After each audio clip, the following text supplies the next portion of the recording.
India നരകമാണെന്ന് Trump. ഇന്ത്യയെ വംശീയമായി അധിക്ഷേപിച്ചുകൊണ്ട് ട്രംപിന്റെ പ്രസ്താവന. അതിനുശേഷം വലിയ വിവാദമുണ്ടായപ്പോൾ ബാക്ക് ട്രാക്ക് ചെയ്തെങ്കിലും ഇന്ത്യയും ചൈനയും ഒക്കെ നരകമാണ്, ഹെൽ ഹോൾസ് ആണ് ഞങ്ങളുടെ രാജ്യത്തെ, അതായത് ട്രംപ് പറയുന്നു അമേരിക്കൻ രാജ്യത്തിലേക്ക് ഇവർ ബർത്ത് ടൂറിസമായി വരുന്നു.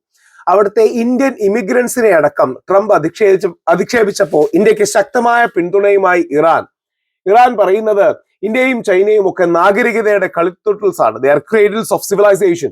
ട്രംപ് നിൽക്കുന്നതാണ് നരകമെന്ന് ഇറാൻ എംബസി തിരിച്ചടിച്ചു.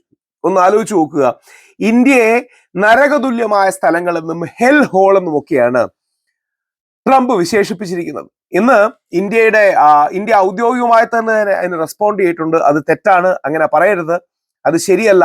എന്നാൽ അതിശക്തമായ രീതിയിൽ ഇന്ത്യയെ പിന്തുണച്ചത് ഇറാനാണ്. ഇത് ഇറാനിൻ ഹൈദരാബാദ് എംബസിയാണ്. നമ്മളൊക്കെ നാഗരികതയുടെ കളിത്തൊട്ടിലാണെന്നും വാർ ക്രിമിനലായ പ്രസിഡന്റ് ഉള്ള സ്ഥലമാണ്, സിവിലൈസേഷൻ, ഇറാന്റെ സിവിലൈസേഷനെ തന്നെ ഇല്ലാതാക്കുമെന്ന് പറഞ്ഞ അവരാണ് ഇതിന്റെ പിന്നിൽ എന്ന് അവർ അതിശക്തമായി തിരിച്ചടിച്ചിട്ടുണ്ട്.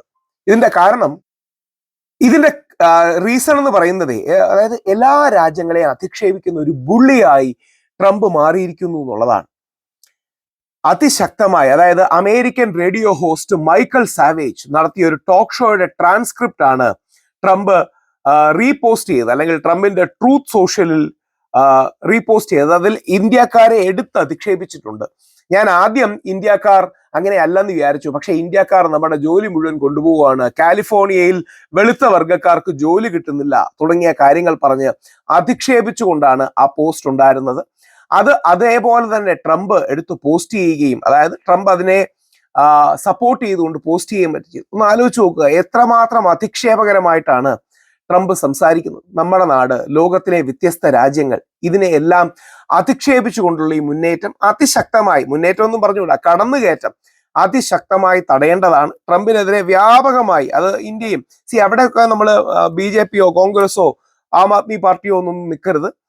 ഇന്ത്യയും അതിശക്തമായി റെസ്പോണ്ട് ചെയ്തിട്ടുണ്ട്.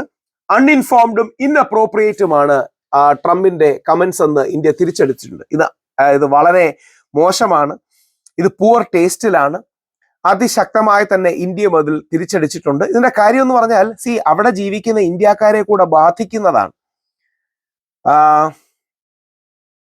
ട്രംപിന്റെ പേരെടുത്ത് പറയാതെ, അതൊക്കെ ചില ഡിപ്ലോമാറ്റിക് മര്യാദകളാണ്. മിനിസ്ട്രി ഓഫ് എക്സ്റ്റേണൽ അഫയേഴ്സ് ഒരു സ്റ്റേറ്റ്മെന്റ് പറയുകയുണ്ടായി, ഇത് ഇന്ത്യ-US റിലേഷൻഷിപ്പിനെ റിഫ്ലക്ട് ചെയ്യുന്നില്ല, അത് മ്യൂച്വൽ റെസ്പെക്റ്റിലും ഷെയർഡ് ഇൻട്രസ്റ്റിലുമാണ് എന്ന് പറയുകയുണ്ടായി.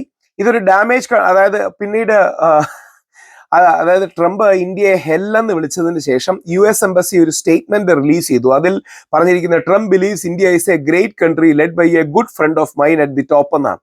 അതായത് US എംബസി ഡാമേജ് കൺട്രോളിന് വേണ്ടിയിട്ടാണ് പറയുന്നത്, ട്രംപ് അല്ല. ഇന്ത്യ ഒരു ഗ്രേറ്റ് കൺട്രിയാണ്, led by a good friend of mine, മോദിജിയെ ഉദ്ദേശിച്ച് പറയുന്നതാണ്. പക്ഷേ യഥാർത്ഥത്തിൽ നമ്മുടെ രാജ്യത്തെ അധിക്ഷേപിക്കുകയും മറ്റും ചെയ്യുന്ന അമേരിക്കയിലെ ഹിന്ദു സംഘടനകൾ, അമേരിക്കയിലെ ക്രിസ്ത്യൻ സംഘടനകൾ, അമേരിക്കയിലെ മുസ്ലിം അല്ലെങ്കിൽ എല്ലാവരും ഉള്ള ഇന്ത്യൻ സംഘടനകളടക്കം ഇതിനെ അതിശക്തമായി തള്ളി പറഞ്ഞിട്ടുണ്ട്. പോട്ടസ്, അതായത് പോട്ടസ് എന്ന് പറഞ്ഞാൽ president of the United States of America, ആ പോട്ടസിന്റെ ട്രംപിന്റെ വംശീയ അധിക്ഷേപം വളരെ വിഷമകരമാണ്.